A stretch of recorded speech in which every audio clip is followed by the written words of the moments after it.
vermos, até para alinhavar esse entendimento que nós temos, né? O Decálogo.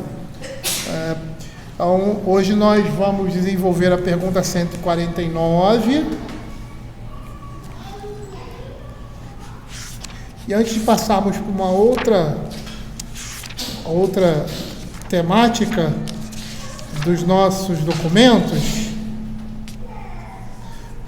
nós vamos trabalhar algumas perguntas relativas aos 10 mandamentos. Então, a pergunta 150, 151 e... deixa eu ver aqui, só para título de curiosidade.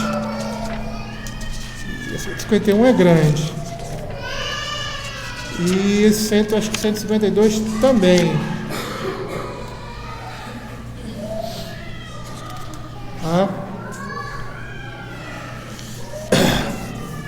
Então são perguntas, apesar de entrarem numa outra temática, né, num capítulo diferente aqui da nossa confissão, da divisão da nossa confissão de fé, estão relativas aos mandamentos, aos 10 mandamentos.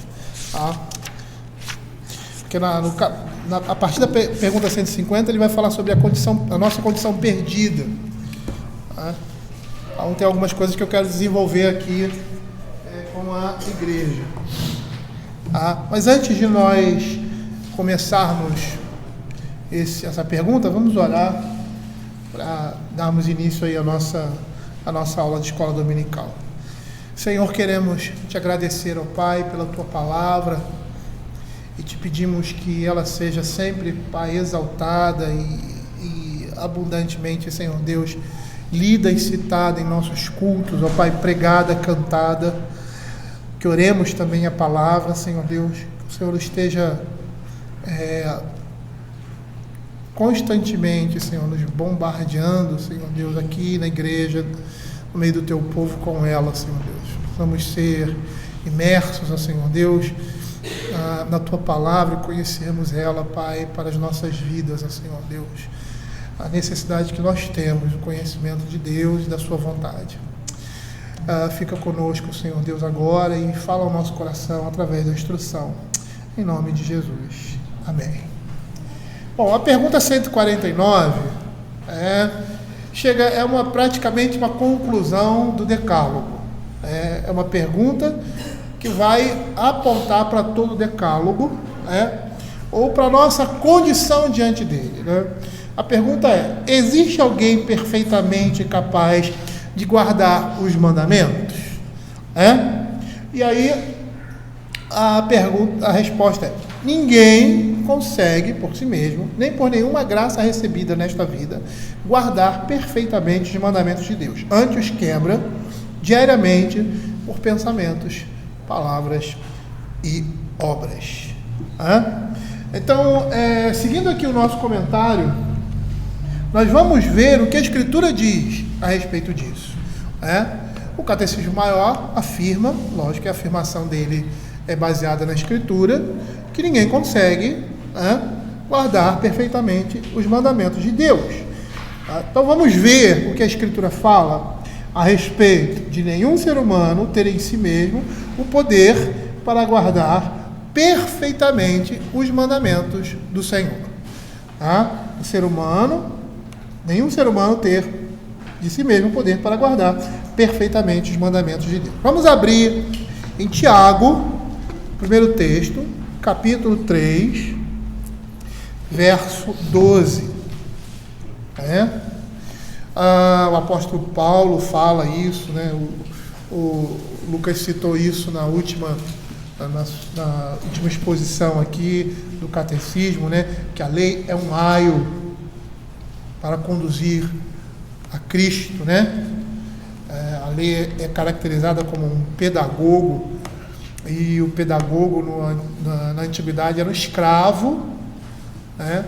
Que conduzia os filhos à escola, cuidava das crianças, muitos deles ensinavam, os filhos dos nobres ou daqueles que eles estavam servindo, né?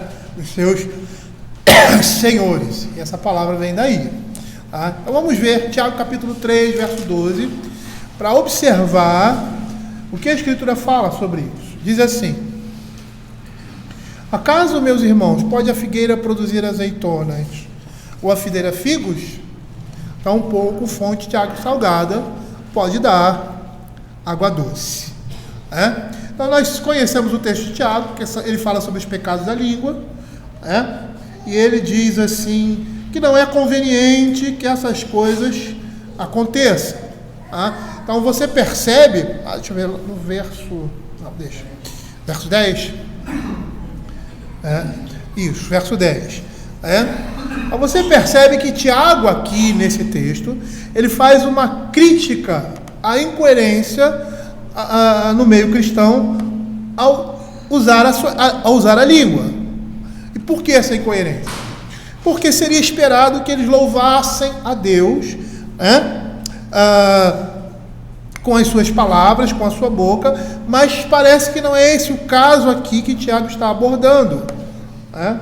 Aqueles que, como o texto vai dizer também, louvavam ao Senhor por um lado, usavam a sua língua de forma inapropriada por outro, e ele vai falar dessa incoerência, saindo da mesma boca louvor e maldição. E por que ele diz que é incoerência? Efésios capítulo 2:10 diz que nós somos feitura dele, novas criaturas. Aqueles que estão em Cristo são nova criatura. E agora, como novas criaturas, devem provar aquilo que é característico da sua nova natureza e devem andar de conformidade com a sua nova natureza, ou, como o apóstolo Paulo diz, com a sua vocação, com o seu chamado. Então ele diz assim: pois somos feitura dele, criados em Cristo Jesus para as boas obras, as quais Deus de antemão preparou para que andássemos dela. E daí, aqui no texto, Tiago mostra que a natureza humana é incapaz, ou seja, a natureza humana, isso é uma conclusão, que a natureza como um todo é incapaz de ir contra as suas próprias funções da forma como foram criadas. Então ele vai dizer aqui que fonte de água salgada não pode dar água doce. Ele vai dizer que do fruto, de uma certa forma, de um fruto você não pode esperar uma outra coisa. No verso 12, você não pode esperar azeitonas da videira ou vice-versa. E a incoerência que ele critica aqui é que a nova natureza deve produzir em nós aquilo que nos é próprio.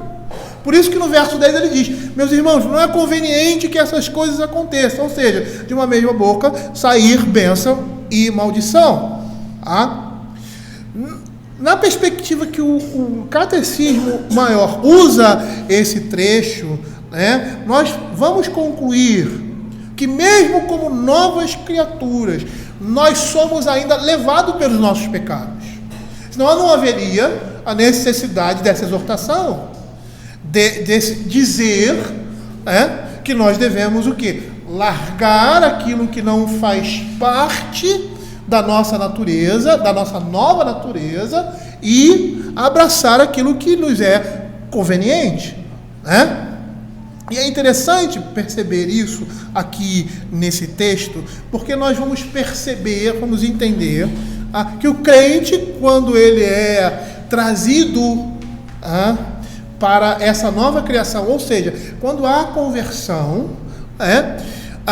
nós percebemos que na conversão nós não somos mais escravos do pecado. Nós não somos mais escravos do pecado. Quando o Senhor nos transforma, quando Ele nos dá uma nova natureza, e a expressão dessa nossa nova natureza é ressurreição, é morte para a vida, nessa condição, nós ainda temos uma natureza pecaminosa, que precisa ser mortificada, e que o apóstolo Paulo chama de nossa carne. Abram Romanos capítulo 8, verso 13. Percebam que Tiago está chamando os crentes a agirem de conformidade com essa natureza, com essa nova natureza. Eles precisam abandonar aquilo que fazia, usando a linguagem do apóstolo Paulo, que fazia parte daquela velha natureza. E por que há essa necessidade? Porque depois da nossa conversão, apesar de sermos transformados, não somos mais escravos do pecado, ou seja, por isso que ele nos exorta, nós não somos mais escravizados pelo pecado, de forma que não temos como não pecar, né? Todas as nossas ações, todas as nossas atitudes demonstram o pecado e são fruto do pecado. Não estamos mais nessa condição, mas a natureza pecaminosa permanece. E com ela, os apetites da carne, os desejos pecaminosos, que devemos mortificar e abandonar. Romanos capítulo 8, verso 13, diz assim: porque se viver segundo a carne, caminhais para a morte, mas se pelo Espírito mortificardes os feitos do corpo, certamente vivereis. É isso que Tiago está dizendo aqui. E por que Tiago, usando essa linguagem aqui, fala a mesma coisa que o apóstolo Paulo, ou seja, mortificar os feitos do corpo. E esse feito qual é? A língua produzir aquilo que é maldição, juntamente com aquilo que é bênção. Ele nos exorta a isso. Por quê? Porque nós não estamos mais na condição de escravos. Nós somos livres em Cristo Jesus. Então temos capacidade em Cristo nele, de não mais vivermos uma vida na prática do pecado. Abra João capítulo 15, verso 5, que é outro texto que vai mostrar essa realidade. A realidade de que nenhum ser humano tem em si, nele, o poder para guardar perfeitamente os mandamentos do Senhor. Diz assim: eu sou a videira verdadeira, vós os ramos. Quem permanece em mim e eu neles, este dá muito fruto, porque se em mim nada podeis fazer. Percebam aí que o Senhor Jesus está dizendo que nós só podemos produzir esses frutos que Tiago diz aqui se nós estivermos nele, se nós estivermos em Cristo. Fala da nossa suficiência em Cristo, ou seja, da nossa condição em Cristo, da condição em que nós vivemos. De quê? De hoje justificados pela graça de Deus, hoje transformados em nova criatura, não somos escravos mais do pecado, e podemos produzir aquilo que é bom, se estivermos em Cristo. Então aqui ele está falando dessa suficiência que somente nós temos em Cristo Jesus. E é interessante porque a palavra suficiência significa um conjunto de conhecimentos e qualidades específicas do indivíduo para determinado trabalho, habilidade, habilitação ou qualificação. Ou seja, nós só temos essa habilidade, essa qualificação quando estamos em Cristo. Nós só podemos fazer essas obras se estivermos em Cristo Jesus. Porque se nós não estivermos nele, nós não temos condição de fazer isso. E aqui ele está falando de um outro traço. Tiago fala de uma situação em que, de incoerência, que chama o crente a vivenciar essa nova expressão, ou seja, essa nova criatura. Paulo diz que ele deve mortificar os feitos do corpo e viver por meio disso. E aí ele mostra, até anteriormente, a gente vai citar isso, a luta da carne com o espírito, mostrando que o crente, agora, nessa nova situação, ele não é mais escravo do pecado, mas ainda permanece nele uma natureza pecaminosa, ou seja, a nossa carne. E aí, em João capítulo 15, a Escritura diz que aqueles que estão em Cristo podem produzir as obras que são de Deus. Fala da nossa suficiência nele. A conclusão que nós chegamos é que somente aqueles que estão em Cristo podem produzir bons frutos, frutos de justiça. E mesmo assim, nessa condição, nessa nova situação, ou seja, uma nova criatura, ainda tem a semente do pecado na sua natureza. Olha o que o apóstolo Paulo fala em Romanos capítulo 7, versos de 1 a 5. E aqui nós vamos ver uma linguagem precisa a respeito disso. E Paulo vai trabalhar essa temática em Romanos. Olha o que ele diz: porventura ignorais, irmãos, pois falo os que conhecem a lei, que a lei tem domínio sobre o homem em toda a sua vida. Ora, a mulher casada está ligada ao marido, pela lei ao marido, enquanto ele vive. Mas se o mesmo morrer, desobrigada ficará da lei conjugal.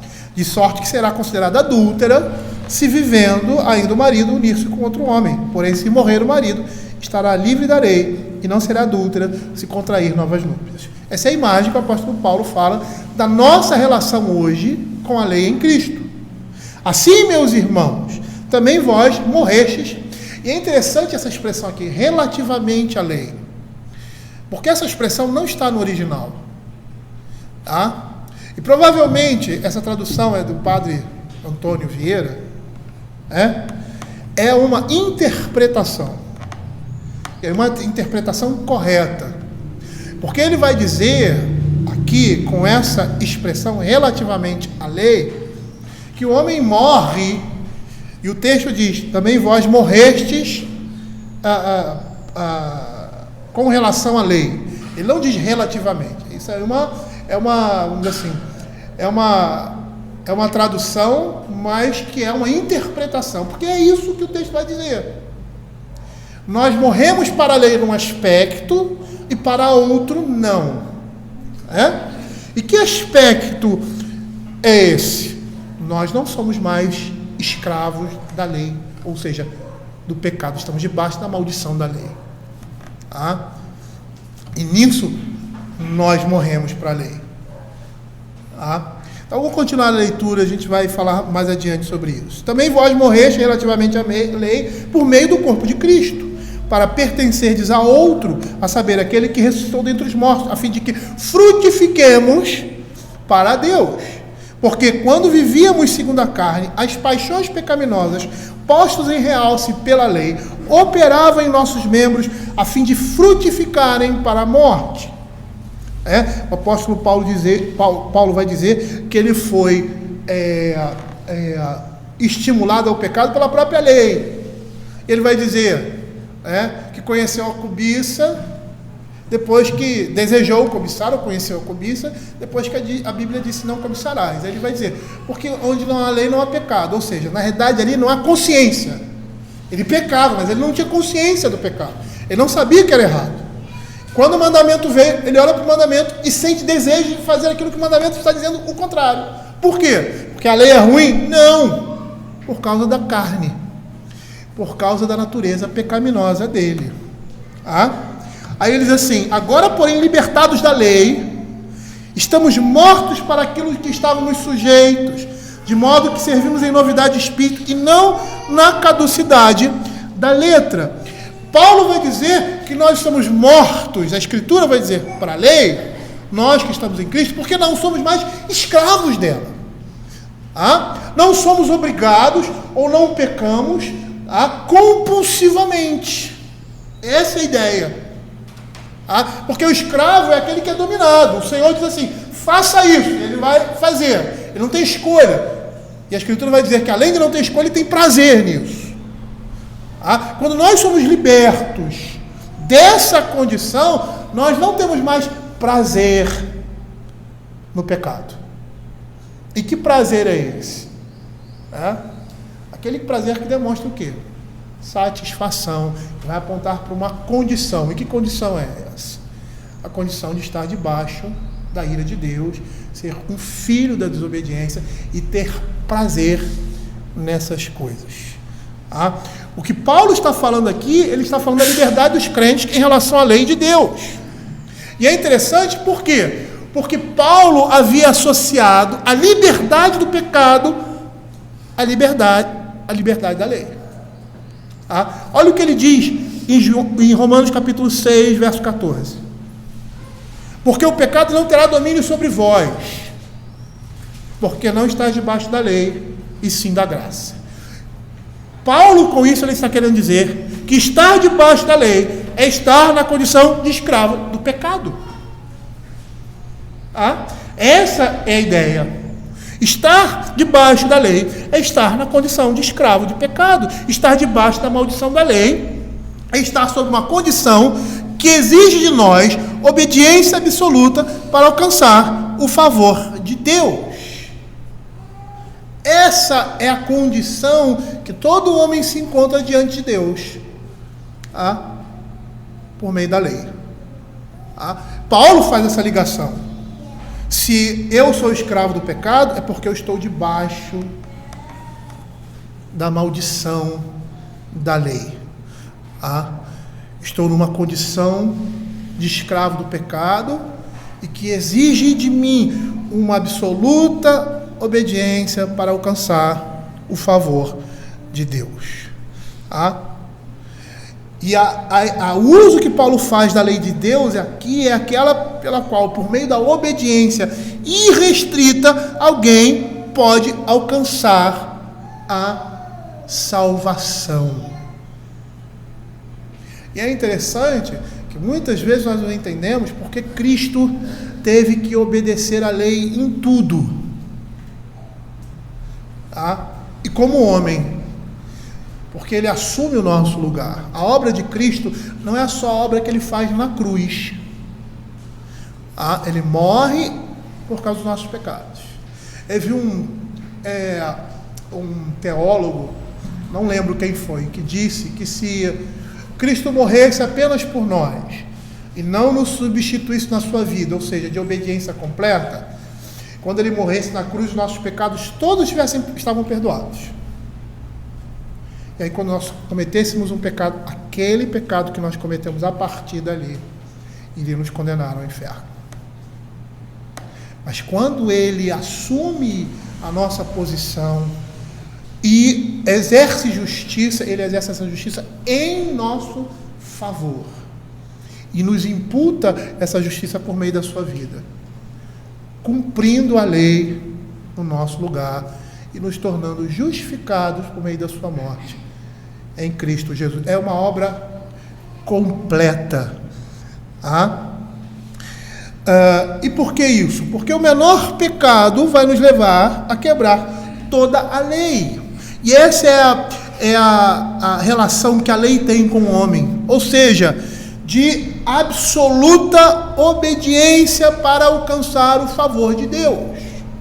Tanto que o Senhor Jesus muitas vezes disse para os fariseus, que eles deveriam, uma vez que eles buscavam isso, viver pela lei. E se eles vivessem perfeitamente pela lei, supostamente eles alcançariam aquilo que eles queriam, o favor de Deus. Mas isso era impossível ao homem, por causa da sua natureza pecaminosa. Na realidade, o pacto da graça é uma extensão do pacto das obras. Porque o Senhor cumpre as exigências legais no nosso lugar e nos atribui isso. Ele atribui os seus méritos a nós. Porque o menor pecado nos levaria a quebrar a lei de Deus, nos tornando culpados, e a nossa própria natureza, ela já nos condena, mesmo se nós não pecássemos. Se eu nascesse e fosse possível não pecar, em momento algum eu já estaria condenado, porque a minha própria natureza já me faz isso. Eu como ser humano, nós como seres humanos, estamos na condição de quê? De pecadores. A nossa natureza é uma natureza pecaminosa diante de Deus. Abram aí Efésios capítulo 2, verso 3. Olha o que a Escritura vai dizer.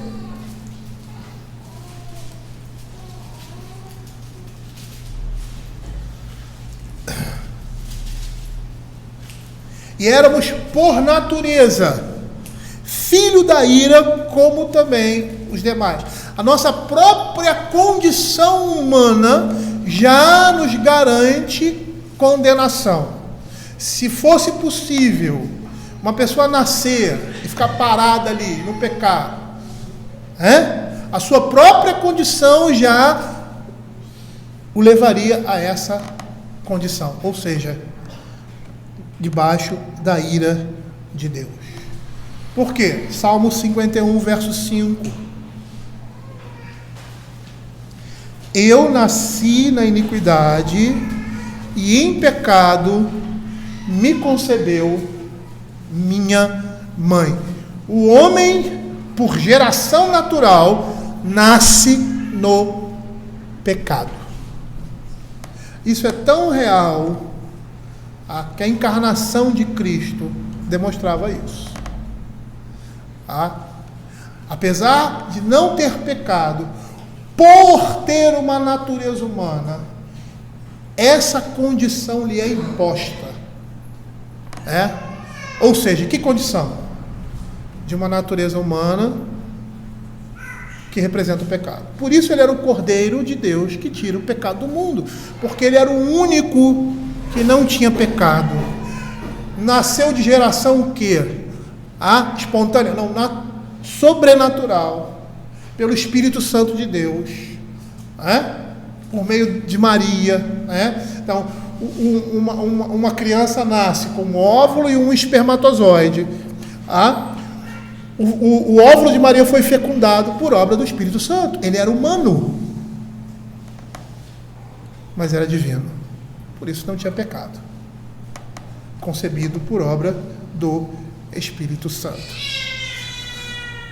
O que o nosso Catecismo Maior está dizendo? Está dizendo que nenhum homem, ou seja, no seu estado natural, sem ser alcançado pela graça de Deus, até mesmo aqueles que já foram alcançados pela graça de Deus, têm em si mesmo o poder de guardar perfeitamente os mandamentos de Deus. Olha o que a Confissão de Fé de Westminster, coloca aí, Davi, capítulo 6, seção 6, diz assim: todo pecado, tanto o original como o atual, pecado original é o pecado dos nossos pais. Então, Adão e Eva, todos os homens que nasceram por geração humana, eles têm a semente do pecado. Tanto original como atual, sendo transgressão, todo pecado, tanto original como atual, sendo transgressão da justa lei de Deus e a ela contrária, torna pela sua própria natureza do pecado culpado quem? O pecador. E essa culpa está ele sujeito à ira de Deus e à maldição da lei, e portanto exposto à morte, com todas as misérias espirituais, temporais e eternas. Ou seja, a condição do homem de pecado o leva ao pecado. A condição do homem de pecado o leva às misérias temporais e eternas. Como consequência de uma natureza pecaminosa, nós temos o quê? O pecado.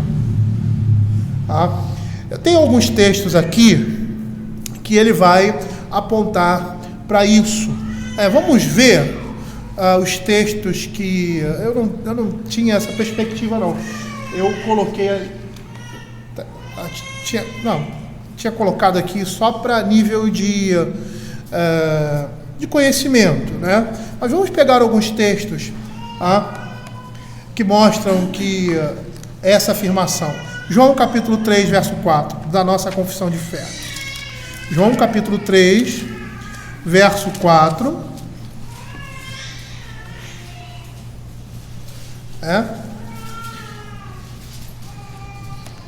Ele vai dizer assim: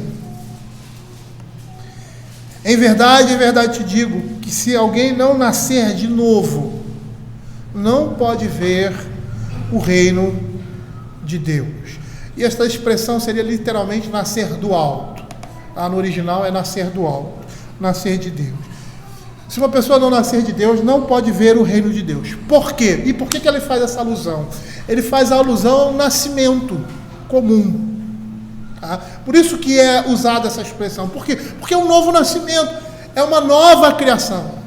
Antes, escravos do pecado, agora livres dessa escravidão. Não mais escravos do pecado. Não mais com desejo de pecar. Pelo contrário, quando isso acontece, Romanos capítulo 7, a luta interior dentro do homem, Paulo falando dele, ele não tem mais desejo. Ele diz que o seu espírito deseja um e a sua carne outro, e aquilo traz insatisfação. Por quê? Porque a luta contra o pecado demonstra o quê? Uma nova criação. Por isso essa linguagem da Escritura de uma conversão pontual, mas de uma santificação, ou seja, um desenvolvimento da salvação. É a mortificação da carne a partir da conversão. O velho homem está sendo abandonado e está sendo revestido do novo homem. Ele está caminhando para a perfeição. Ele está nessa direção, nessa estrada de perfeição. Ele caminha nessa estrada. Abra em Romanos capítulo 2,15, é outro texto que ele cita. Romanos 2,15.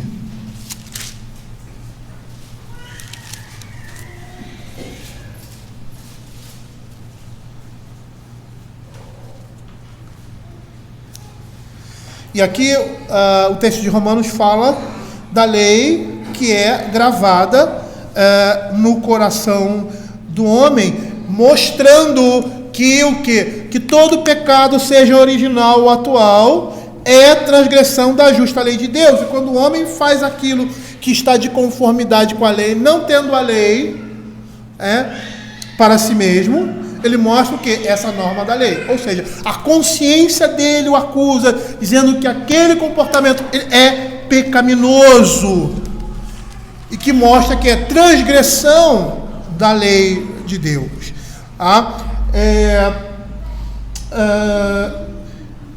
Efésios capítulo 2, verso 3, vai mostrar aqui, segundo a nossa, pulei alguns textos, segundo a nossa confissão de fé, que por causa disso, por causa dessa condição natural do homem, ou seja, do pecado, como transgressão da lei de Deus e contrária a ela, ele é sujeito à ira de Deus. Efésios capítulo 2, verso 3, que vai...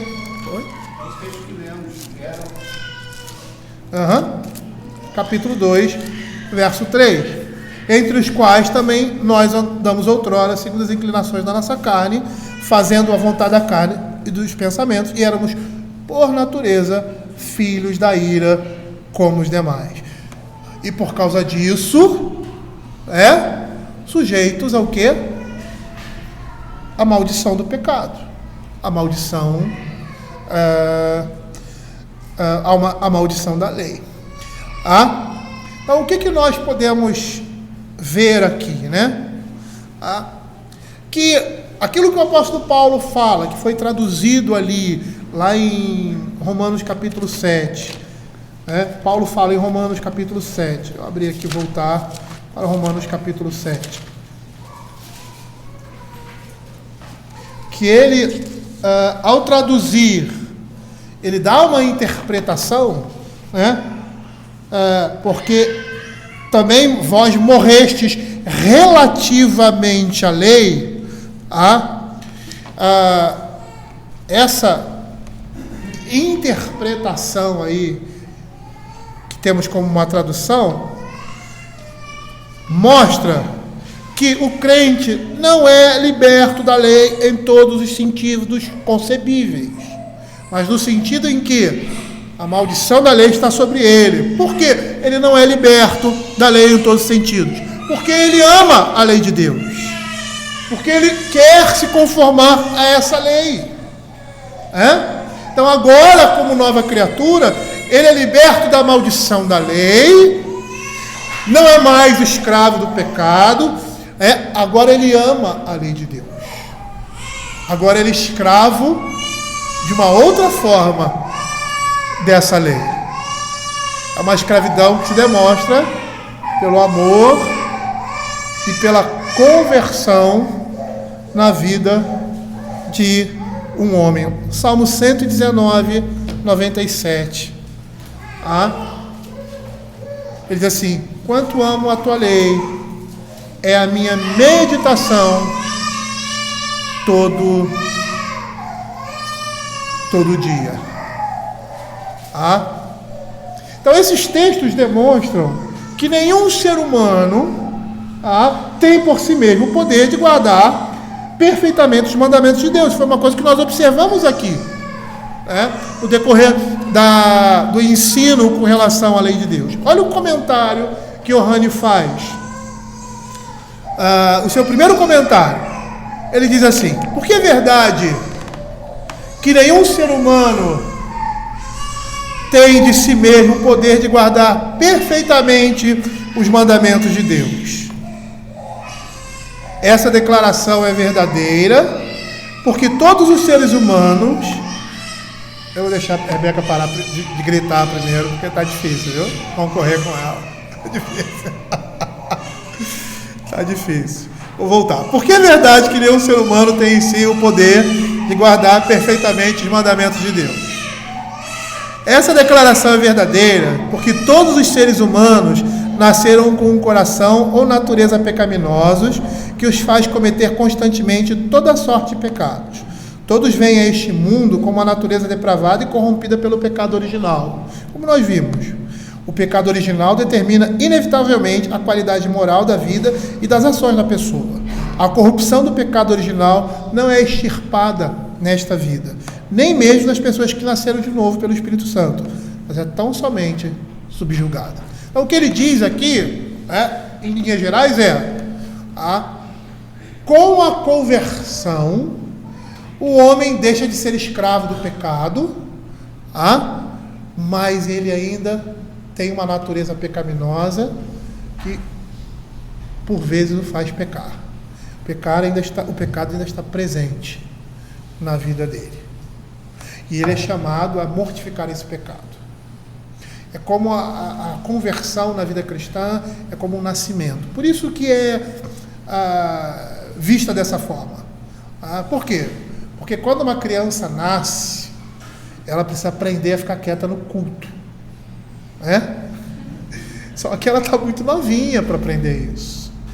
É isso? Então o que a gente tem que fazer? Ensinar. Às vezes vai ter que disciplinar, às vezes vai ter que corrigir, às vezes vai ter que chamar atenção, fazer alguma coisa. E com esse processo ela vai crescendo e não vai mais chorar no culto porque quer mamar. Ela vai deixar de mamar. Vai começar a comer comidinha sólida. Não vai chorar mais por causa disso. Aí daqui a pouco você tem que chamar a atenção dela porque ela não tem que fazer isso, tem que fazer aquilo outro. Aí ela vai aprender. A vida cristã é assim. Nós tomamos aquele primeiro impacto, ou seja, a conversão é Deus mudando o nosso coração, transformando o nosso coração de pedra em coração de carne, pronto para receber o Evangelho. Hoje nós não somos mais cegos e surdos com relação às verdades descritas e o desejo por essas verdades. Agora nos tornamos novas criaturas, nós somos crianças. Paulo usa essa linguagem ali com Corinto. Quando vai chamar a atenção da igreja, por quê? Porque eles pararam. Ele falou, eu devia dar alimento sólido, mas eu tenho que dar leite de novo. Vocês são crianças na fé. E ele diz aquilo de forma pejorativa, negativa. Vocês tinham que ter crescido e não cresceram. O que está acontecendo com vocês? Então, o que acontece quando uma criança tem problema de crescimento? A gente leva no médico, dá remédio, às vezes tem necessidade de operar. Na vida cristã é a mesma coisa. Então nós vamos crescendo, vamos desenvolvendo e chegando ao quê? Aquilo que Paulo fala, a idade adulta. A maturidade cristã. Porque a vida cristã é uma caminhada. E Paulo diz, eu estou perseguindo o alvo da perseguição, mas ainda não cheguei lá. Mas eu estou desenvolvendo. E a palavra perfeição na Escritura, em alguns contextos, vai apontar para o quê? Maturidade cristã. Porque a gente vai ver aqui, se der tempo, nós não alcançamos a perfeição nessa vida. Mas o que nós fazemos? Nós estamos crescendo por meio do poder de Deus. E abandonando aquilo que é infantil e abraçando aquilo que se torna maduro na fé cristã. E isso também com relação aos nossos pecados. Na vida cristã, nós abandonamos determinados pecados que às vezes nem conhecíamos, que representavam a nossa infância na fé, e vamos crescendo e percebendo que temos que vencer obstáculos maiores. E assim caminhando para o reino de Deus nesse mundo. Olha o que a Confissão de Fé de Westminster, no capítulo 6, nas seções 4 e 5, dizem, respectivamente, a respeito disso. Diz assim, Desta corrupção original, pela qual ficamos totalmente indispostos, adversos a todo bem e inteiramente inclinados a todo mal, é que procedem todas as transgressões atuais. Aí tem vários textos aqui que apontam para isso, eles não aparecem aí, né? Uma coisa que a gente precisa entender é que corrupção original é aquela oriunda do pecado de nossos primeiros pais, transmitidas a nós por geração natural. Quando ele fala desta corrupção original, pela qual ficamos totalmente indispostos. Ou seja, a condição original dos nossos primeiros pais, por causa do pecado, os lançou na corrupção do pecado. E que, por geração natural, a partir de agora, seus descendentes recebem essa semente, ou seja, nascem nessa condição, que nos coloca rejeitando tudo aquilo que é bom e abraçando aquilo que é mal. Aí você vai dizer assim, quer dizer que um homem que não teme a Deus, ele é bandido? Não, não é isso. Não é isso. Não é isso. Isso também, mas não é isso. Você tem pessoas ímpias que não conhecem o Senhor, que são homens íntegros, né? Homens decentes, homens... Por quê? Porque eles mostram a lei de Deus gravada no coração deles. O Senhor não os abandonou completamente. A ação do Espírito Santo ordinária na sociedade, convencendo o homem e tal. Mas com relação às coisas espirituais. Por isso que você vê tanta religião aí. Porque o homem nessa condição, ele consegue entender que o juízo de Deus está sobre ele consegue entender que precisa agradar a Deus, ele consegue entender que existe pecado, então ele busca isso. Mas de que forma? A forma do seu coração corrompido. Fazendo obras, como tem o Espiritismo, né? Então, você faz obras, como o budismo, né? Que tem lá, acho que é no Nirvana que tem no budismo, que você vai se aperfeiçoando e tal. Em outras religiões, como até a Umbanda, os sacrifícios. Por que os sacrifícios? Porque matar sangue, né? Porque tem esse entendimento distorcido, corrompido por causa da queda, dessa ideia da ira de Deus sobre eles, porque buscam o favor de Deus, e aí buscam o favor de quem? Dos seus deuses, de forma errada, por causa da corrupção do pecado, porque nasceram no pecado, por causa do pecado original. E levam essa condição para a sua vida. E é isso que significa a depravação total do homem, porque tudo que ele faz, ao invés de apontar para Deus, para Cristo, para a piedade em Cristo, em Deus, eles corrompem tudo isso. É o que nós vemos em Romanos capítulo 1. Porque eles desconheceram, não se deram conta de olhar para a natureza e a partir daquela revelação natural ter uma boa disposição. O que acontece? Como o texto lá diz. Abra aí Romanos capítulo 1. Isso, porque o que Deus pode conhecer é manifesto entre eles, porque os atributos invisíveis de Deus, seu poder, sua divindade, claramente se reconhece desde o princípio. Portanto, tendo esse conhecimento, que é um conhecimento natural, não o glorificaram como Deus, nem lhe deram graça. Antes o quê? Se tornaram nulos.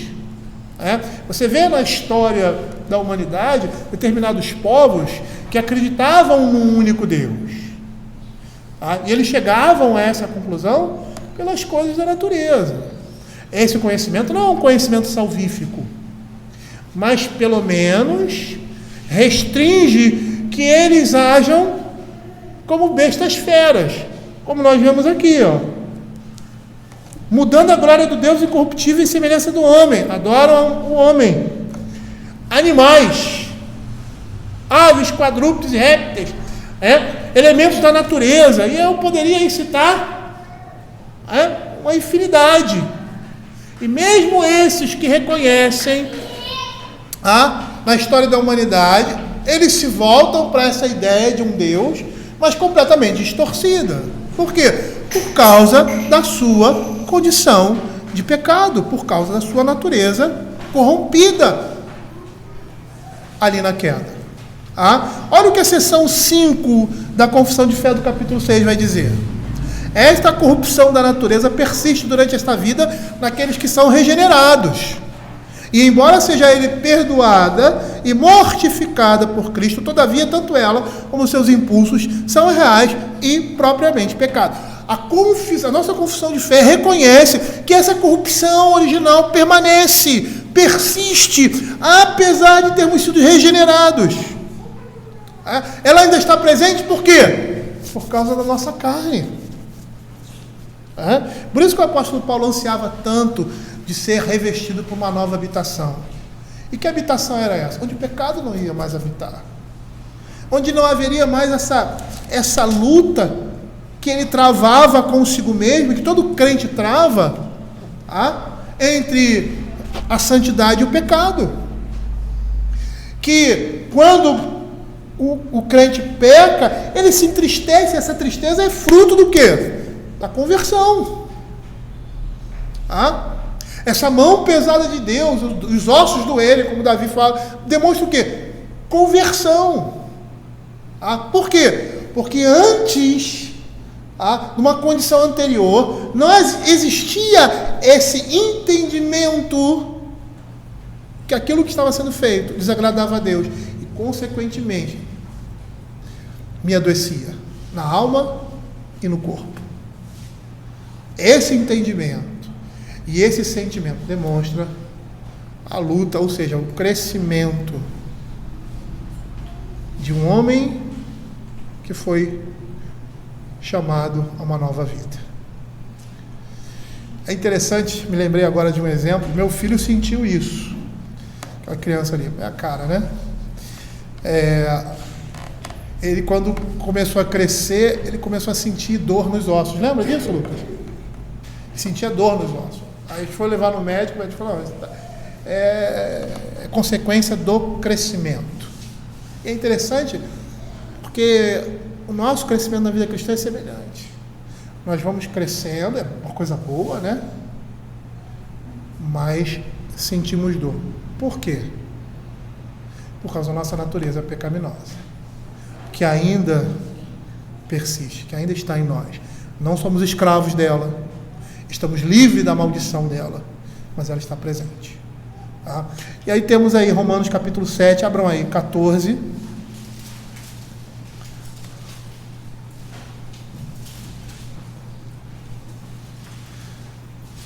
Olha o que ele diz aqui. Porque bem sabemos que a lei é espiritual, eu todavia sou carnal, vendido à escravidão do pecado. Algumas pessoas interpretam assim esse texto erradamente. Diz que Paulo está falando de uma outra pessoa, ou do início da vida cristã dele, né? A linguagem aqui é muito clara. E isso é o tipo de, é um tipo de canonização protestante no nosso meio. Achar que porque Paulo era o homem que era, ele não tinha debilidade. Então a gente vê lá em 2 Coríntios capítulo 12, o que acontece com o apóstolo Paulo, aquele espinho na carne, e o texto é muito claro, e ele entende que aquilo era para que ele não se orgulhasse, né? E se perdesse completamente, por causa das visões, das aparições, disso, aquilo outro, o coração dele se enchesse, ele achasse que é alguma coisa e se perdesse com relação ao evangelho, né? Então, na realidade, aqui ele está falando da realidade dele, os perigos que ele corria e do sentimento que ele tinha, da luta interior, que é uma luta interior de todo crente, de todo crente. Porque eu bem sei que a lei é espiritual, eu todavia sou carnal, vendido à escravidão do pecado. Olha o verso 17. Neste caso, quem faz isso já não sou eu, mas o pecado que habita em mim. Verso 18. Porque eu sei que em mim, isto é, na minha carne, não habita bem nenhum, pois o querer o bem está em mim, não, porém, o efetuá-lo. Aí os versos 21 a 23. Então, ao querer fazer o bem, encontro a lei de que o mal reside em mim. Porque no tocante ao homem interior, tenho prazer na lei de Deus. Mas que homem interior é esse? O homem convertido, Paulo. A sua natureza que foi transformada, ele tem prazer na lei de Deus, mas a sua carne, o seu corpo anseia pelos desejos carnais. E isso o incomoda, isso o entristece, isso faz derramar lágrimas e sangue, tá? Porque ele vê o pecado dele e ele não se agrada com isso. Tá? Eu acho que é uma situação que todos nós já passamos, é um paradoxo. Tá? Somos motivados pelo prazer do pecado e ao mesmo tempo nós temos raiva porque temos prazer do pecado. Que doideira é essa? Mostra a nossa condição nesse mundo de salvos, libertos, mas chamados para o crescimento, o desenvolvimento, a santidade, a vida cristã, a expressar aquilo que Deus colocou no nosso coração. E por isso a luta, porque nós fomos transformados por uma nova vida, estamos nos desapegando dessas coisas, mas essas coisas não querem nos largar. E aí é a maneira como Paulo usa essa imagem aqui do verso 24 é formidável. Desventurado homem que sou, quem me livrará do corpo desta morte? Essa expressão se remete a um comportamento romano, que quando um homem era acusado de homicídio, ele era homicida, e era culpado do homicídio, ele era condenado a uma prisão, a estar amarrado com a pessoa com quem ele matou. Está ali, amarrado, a pessoa do lado, morta. E era interessante por quê? Porque muitos desses réus não conseguiam sobreviver. Viam ali, tinha um aspecto moral, a pessoa que ele matou, e aquela pessoa se decompondo, né? E aquela decomposição afetava aquele homem, trazendo doenças, muitas vezes, e até o matando. E essa é a imagem que Paulo fala aqui, dessa situação. Ele está lutando contra o pecado, e a própria luta do pecado o envolve, o fere, o traz feridas, o deixa doente, até que aquele corpo todo se desfaça. Essa é a imagem que nós temos aqui, e que a nossa confissão de fé aponta. Eu vou fazer o comentário, de Johannes, e a gente fica nesse primeiro aí, depois na próxima semana a gente passa para o segundo ponto. O comentário dele é o seguinte, com relação à aceitação dessa doutrina, Que doutrina? Do pecado original. A verdade do pecado original geralmente aceita nos dias presentes? Não. Embora nem no meio cristão isso muitas vezes se aceita. Os arminianos são fruto disso, de uma certa forma. Os pelagianismo dizia que não existia pecado original. O semi-pelagianismo foi vamos dizer assim, uma luta entre Pelágio e Agostinho, A teologia se formando ali no meio da igreja e tal, aquela coisa toda. E o semi-pelagianismo foi vamos dizer assim, vamos tentar conciliar uma coisa com a outra. E do semi-pelagianismo nós temos o arminianismo, que apesar de levar em conta o pecado original, diz que não é determinante na nossa vida. Ou seja, eu posso, pela minha disposição, aceitar a Cristo. Esse é um dos pontos, tem outros também. Eu posso aceitar a Cristo. Ou seja, não entende que a conversão é a obra do Espírito Santo de Deus, é poder de Deus. Se Deus não atuar no coração do homem, não tem jeito. E quando ele se dispõe ao Evangelho, é porque essa obra foi feita. Então, não, embora as doutrinas do pecado original e da depravação total sejam ensinadas na palavra de Deus com inequívoca clareza, essas verdades são extremamente antipatizadas nos dias presentes. Muitas pessoas ficam indignadas e com raiva quando elas são ensinadas ou proclamadas na pregação. Predomina hoje a ideia de que há bondade demais em cada um, bondade suficiente para derrotar o mal. Essa visão otimista da natureza humana não deriva da Bíblia, mas da filosofia da evolução que predomina hoje com a sua crença no progresso e no melhoramento irrestritos proporcionado pelo desenvolvimento e conquista humana. Engraçado que o movimento pentecostal ele tem um quê disso. E toda falsa religião, o movimento pentecostal não é religião. Existem igrejas que surgiram desse movimento, são chamadas de igrejas pentecostais. Há uma diferença. Por que eu digo isso? Pela ênfase que se dá o quê? As boas obras. A questão moral. A questão moral da Escritura e as boas obras não podem estar dissociadas do Evangelho. Não podem. Por quê? Porque conhecendo a nossa teologia, o homem, sem a assistência do Espírito Santo especial, ele pode produzir boas obras. E é o que nós chamamos na teologia da graça comum. O Senhor, Deus não deixa completamente o homem desprovido de virtudes. E o Espírito Santo age como é que chama? Ordinariamente, convencendo o homem do erro, convencendo o homem daquilo que é certo. Vejam o que Romanos capítulo 2, verso 15 diz, que quando os homens agem de conformidade com a lei, não tendo a lei sobre eles mostram a norma da lei gravada nos seus corações. O homem tem condição, tem entendimento daquilo que é certo ou errado. Ele sabe. Eu estava lendo um livro essa semana, muito interessante, falando sobre a pregação de Cristo no Velho Testamento. A pregação de Cristo na Escritura, começando no Velho Testamento, ele falava isso. Um dos pontos que ele toca. Os homens têm consciência, e por mais que sejam avessos ao bem, ou aquilo que é puro, ou que é certo, eles têm consciência do erro. Eles têm consciência daquilo que é certo e que é errado. Têm consciência, não tem jeito. Deus criou os homens dessa forma. É a lei natural no coração do homem.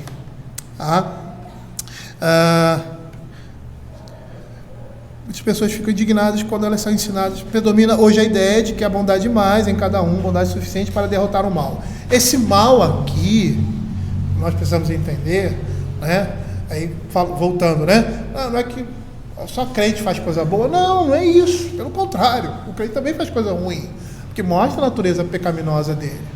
E quando ele não mortifica essa natureza, ele se parece com um ímpio, que vive dessa forma. Não tem desejo de agradar ao Senhor.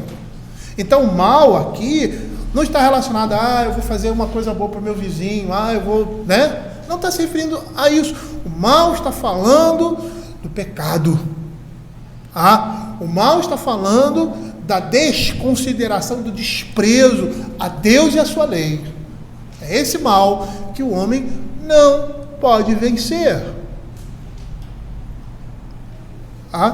Ele não pode reverter essa sua condição de inimigo de Deus. Ele é inimigo de Deus. Se tiver que escolher entre Deus e o mundo, ele vai escolher o mundo. E geralmente a linguagem é a seguinte, como demonstra isso. Uma vez meu cunhado disse para mim assim, meu ex-cunhado disse para mim assim: eu sei que a igreja é um lugar bom, eu quero que a minha filha vá lá, mas ele não botava o pé lá. Como é que você sabe que é uma coisa boa e não vai se utilizar dessa coisa boa? Como é que você sabe que a salvação está lá, mas você não vai para lá? Isso mostra a natureza pecaminosa do homem. Ele pode ser até um simpatizante, uma pessoa que acha bonito, mas não quer isso para ele. Por quê? Porque essa é a sua condição. Isso só vai mudar se houver uma obra poderosa por meio de Deus, através da palavra no coração do homem, convencendo que ele é pecador, convencendo o seu estado de miséria, e que se ele hoje não se voltar para Deus, não viver a sua vida para o Senhor, ele vai eternamente sofrer. no inferno. Essa é a realidade. Essa é a realidade. E isso só vem pelo poder de Deus. Então vamos lá. Essa visão otimista da natureza humana não deriva da Bíblia, mas da filosofia da evolução, que predomina hoje com a sua crença no progresso e no melhoramento irrestritos, proporcionados pelo desenvolvimento e conquista humanos. O pensamento moderno é otimista demais com relação à natureza humana. A Bíblia, pelo contrário, é distintamente pessimista a respeito da condição moral, natural do coração humano. A Escritura vai dizer que o homem é salvo pela graça de Deus. Eu quero terminar aqui, vou parar nesse primeiro ponto, O segundo seria: durante essa vida, nenhum ser humano é capaz de guardar perfeitamente os mandamentos de Deus, nem mesmo com a sua graça e auxílio do Espírito Santo. Ele dá um passo maior aqui. Então, na próxima semana, nós vamos ver isso. Mas uma coisa interessante que nós vimos naquele livro, Firme Esperança, e é o que a Escritura mostra, de Gênesis ao Apocalipse, é que o homem é salvo pela graça de Deus. E ele demonstra isso constantemente. A genealogia de Jesus demonstra isso. Lembra o livro que nós lemos? Firme Esperança, o Evangelho segundo José, Isso, o Evangelho segundo José. José ali era um tipo de Cristo. A vida de José tipificava Cristo, que chega o quê? A autoridade, o rei, que protege o seu povo. E nisso ele era um tipo de Cristo. Mas de quem vem a descendência do Messias? E é interessante que o autor chama a nossa atenção para isso. Ele diz assim: se você tivesse que escolher entre José, que apesar de ter os pecados dele, ele é vamos dizer assim, na história, ele é aquele que traz a salvação para o seu povo, Apesar de ser um menino mimado, mentiroso, porque aumentava, dedo duro, aumentava as coisas com relação aos seus irmãos, era um leve trás, Você vê ali Deus trabalhando o coração dele, ele sendo fiel na prisão, na casa de Potifar. Ele diz assim: se você tivesse que escolher, quem você escolheria para compor a descendência do Messias? José ou Judá, que possuiu a sua própria nora, porque era um homem dado ao quê? A isso, a prostituição. É lógico que houve conversão na vida dele. E nós vemos isso na história da Escritura. Enquanto Deus estava trabalhando a vida de José, estava trabalhando a vida dos seus irmãos e do seu pai também. Todos ali estavam sendo preparados por Deus. Todos ali estavam sendo trabalhados por Deus, no meio do sofrimento, da dificuldade, tanto Jacó quanto seus irmãos, todos. Essa era a família que deu origem à família da fé. Uma família disfuncional. E quem que é escolhido? O Judá. Judá é escolhido. José era o filho preferido. José era o filho da amada. Era aquele protegido, aquele guardado. Aí você vê Raabe. Você vê Manassés. Quem foi Manassés? Um dos piores, se eu não estiver enganado, trocando os nomes, um dos piores reis de Israel. Matou seu filho oferecendo aos altares, aos deuses estranhos, aos Baalins. Faz parte da descendência do Messias.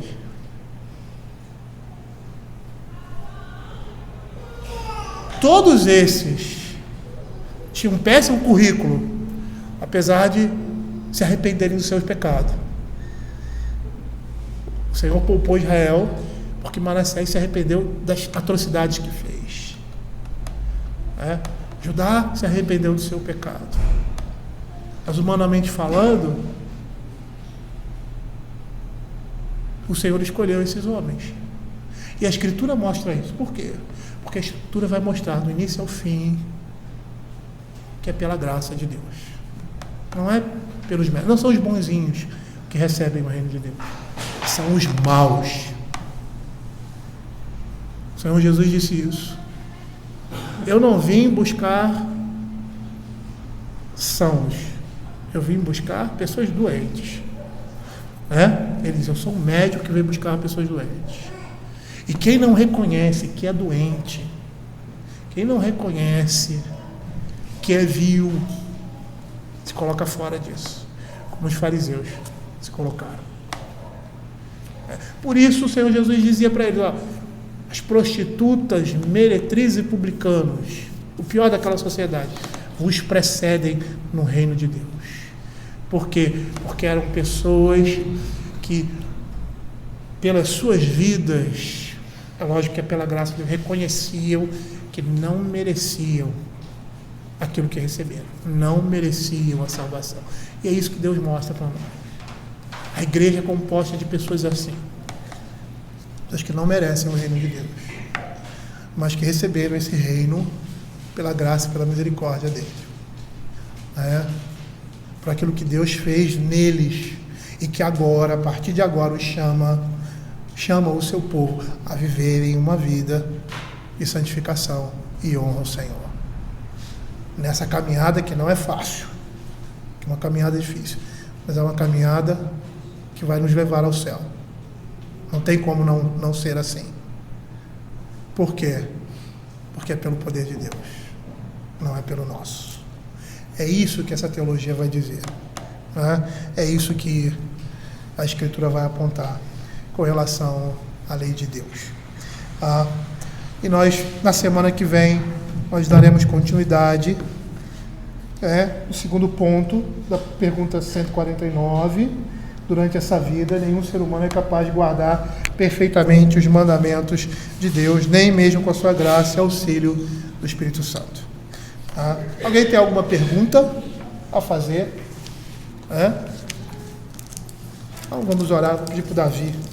Davi, ora para a gente, por favor. Meu Santo Pai eterno, te damos graças, ó Pai, pelo sangue de Cristo que está sobre nós. Obrigado, ó Pai, porque quando ouvimos, ó Pai, a mensagem da Tua palavra, a mensagem da cruz, quando ouvimos a respeito da necessidade que temos, Senhor Deus, de viver uma vida santa, caímos em desespero, Pai, mas ao mesmo tempo somos lembrados do nosso Senhor e Salvador Jesus Cristo. Te damos graças por Ele, porque não podemos cumprir a lei, mas Cristo perfeitamente cumpriu a lei por nós. Por conta da sua justiça, somos filhos, ó Pai, filhos teus. Muito obrigado por isso, Senhor Deus. Que possamos descansar nessas verdades, ó Pai, e que essas verdades possam firmar os nossos passos, ó Pai, no caminho da mansão celestial, nos fazendo cada dia mais semelhantes ao nosso Senhor Jesus Cristo. Que possamos meditar nessas verdades, viver essas verdades, ó Senhor Deus, que elas sirvam, ó Pai, de fortaleza na luta contra o pecado, e pedimos também, Senhor, que o Senhor nos leve em paz agora aos nossos lares e nos traga logo mais, vivendo a expectativa de ouvir a Tua palavra novamente, sermos confrontados e edificados para a glória do Teu nome. Pedimos a Ti agradecidos em nome de Cristo Jesus. Amém. Queridos, chegamos ao final aí da nossa escola dominical. Quero desejar aí uma boa refeição para os irmãos, e aguardamos